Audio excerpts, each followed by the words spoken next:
In the last part, Mohammad, a train assistant, along with his colleague Nima, entered a strange abandoned station.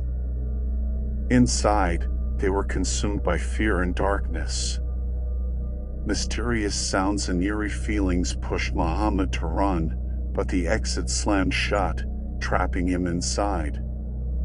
He heard heavy breathing and felt a hand tighten around his throat, nearly choking the life out of him. After being rescued, Mohammad started having terrifying nightmares, where each night he found himself back in the same dark, abandoned station. Now, listen to the rest of the story. I opened my eyes and quickly sat up. I could not believe it. I was back in that dark, abandoned station. I could easily feel the bone-chilling cold of the station floor. Suddenly, the door at the end of the station got opened, and I found myself getting up, walking towards it without even thinking. I was walking barefoot on the cold mosaic tiles, shivering as I neared the exit door, desperate to escape the room.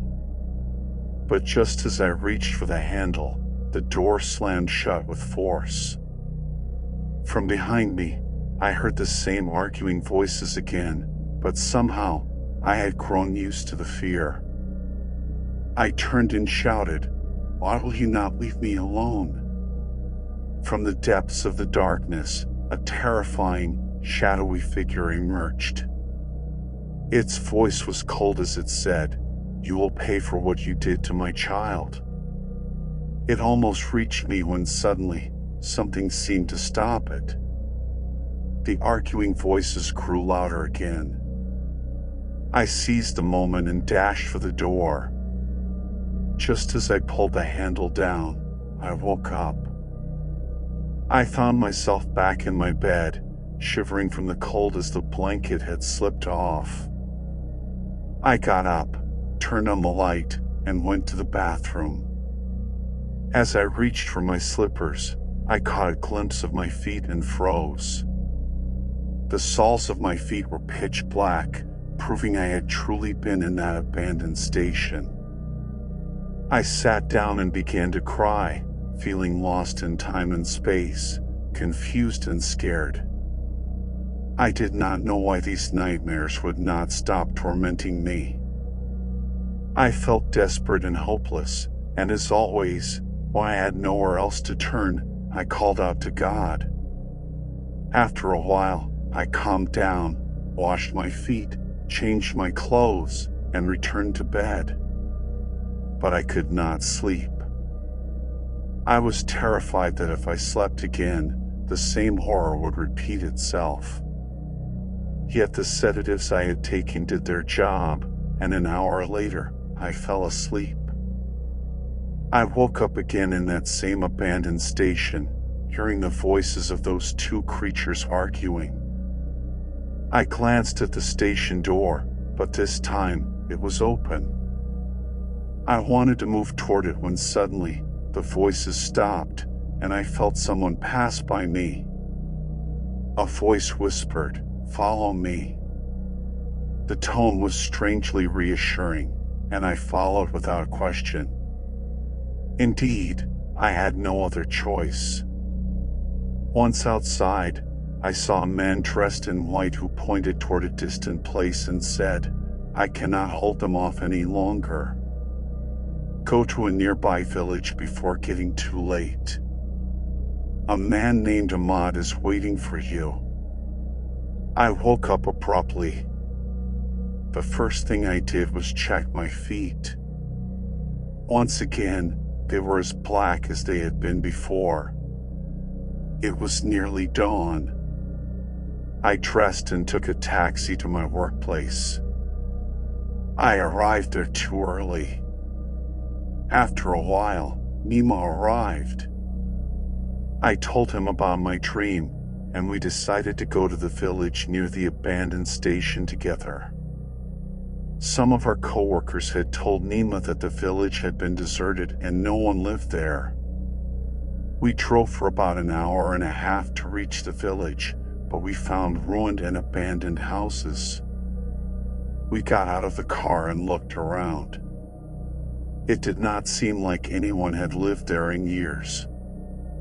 Although the sun had melted most of the snow, it was still hard to move forward on the muddy road. The houses lining the road were made of mud, and as we reached the end of the road, it became clear that the village was truly deserted. We turned back with difficulty and were about to leave the village when I saw something in the woods. In the distance, a man stood under a tree, watching us. I quickly told Nima, "Stop."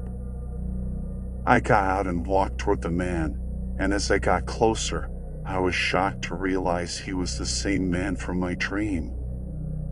I greeted him nervously and said, "Excuse me, I am looking for the house of a man named Mohammad." Without a word, he pointed toward a house far off in the distance, outside the village.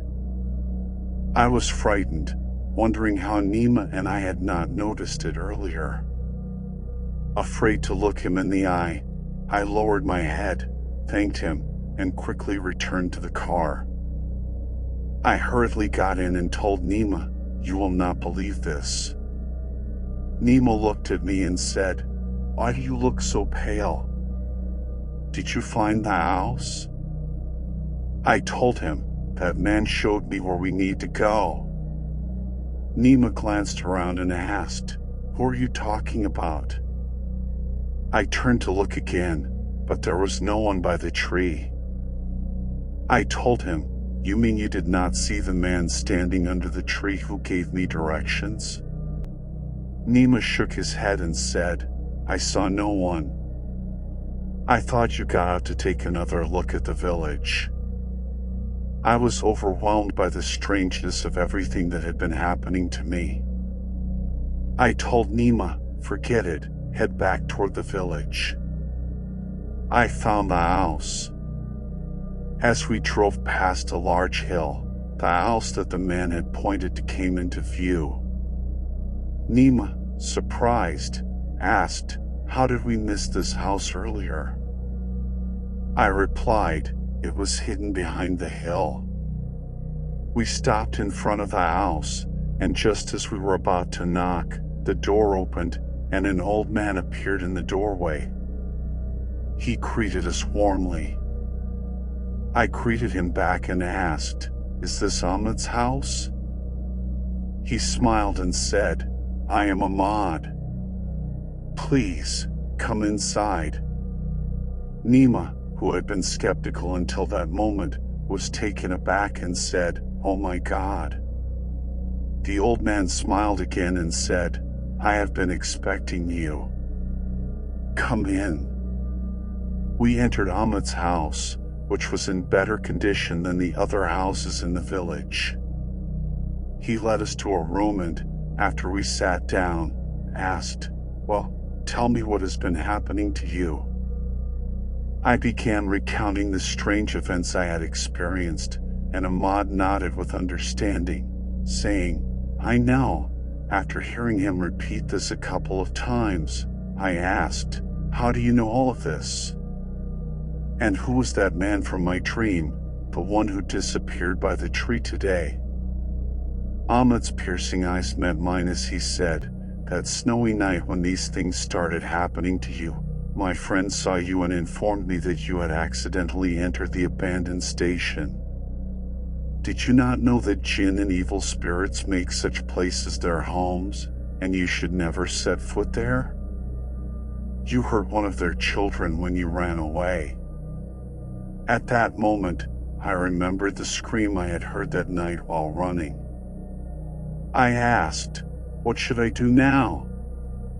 Ahmad replied, "You are very lucky that my friend saved you that night." I asked, "Who's your friend?" Ahmad looked toward the corner of the room and smiled. "I meant my metaphysical agent, the one who showed you the way here and told me about your arrival. Since that night, I assigned him to protect you, or else you would not have survived. He was the one you heard arguing." I glanced at the corner, seeing no one, but I placed my hand on my chest and expressed my gratitude. Ahmad smiled and said, "For many years, I have been helping troubled humans. My agent is a Muslim jinn and willingly does this work.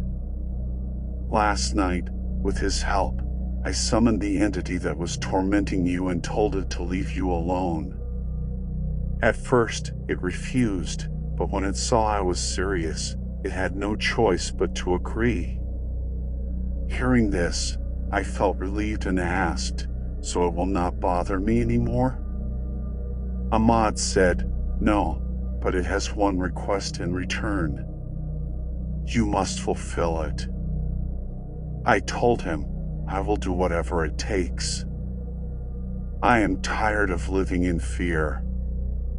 Ahmad nodded and said, "The entity wants you to sacrifice an animal in exchange for your release.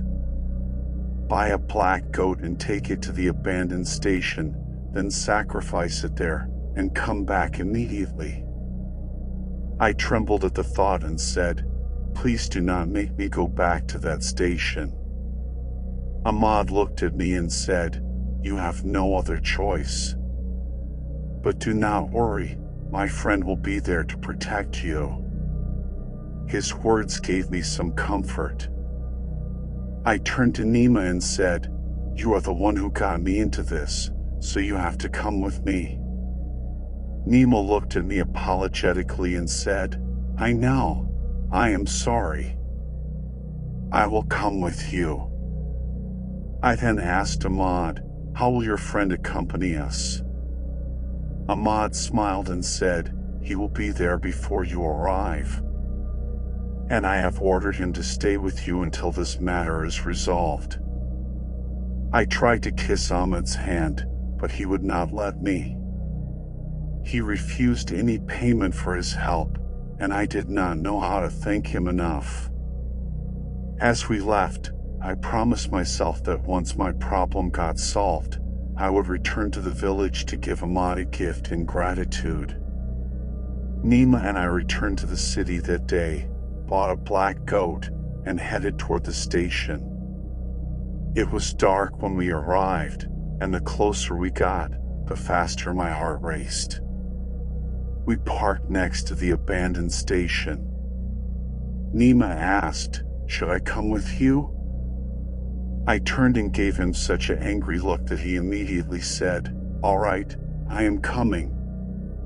We took the goat out of the trunk, but neither of us had the courage to approach the station door. I looked around anxiously and wondered, where is Ahmad's agent? Suddenly, from the darkness behind the station, a creature in white emerged.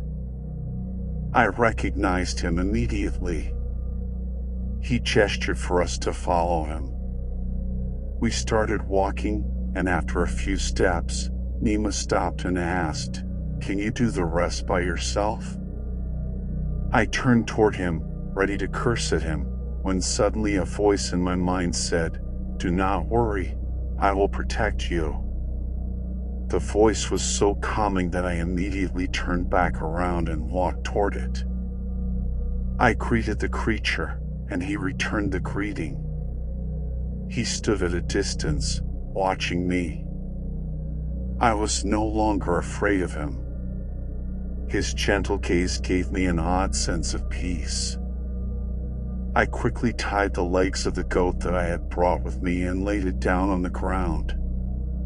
Summoning all my courage, I sacrificed it.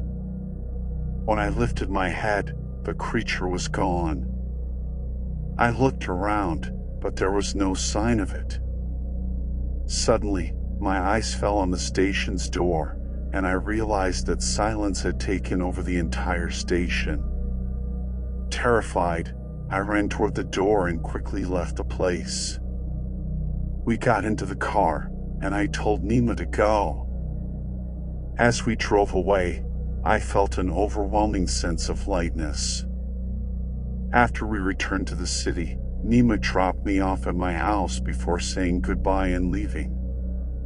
That night was the first peaceful night of sleep I had after many nights of nightmares.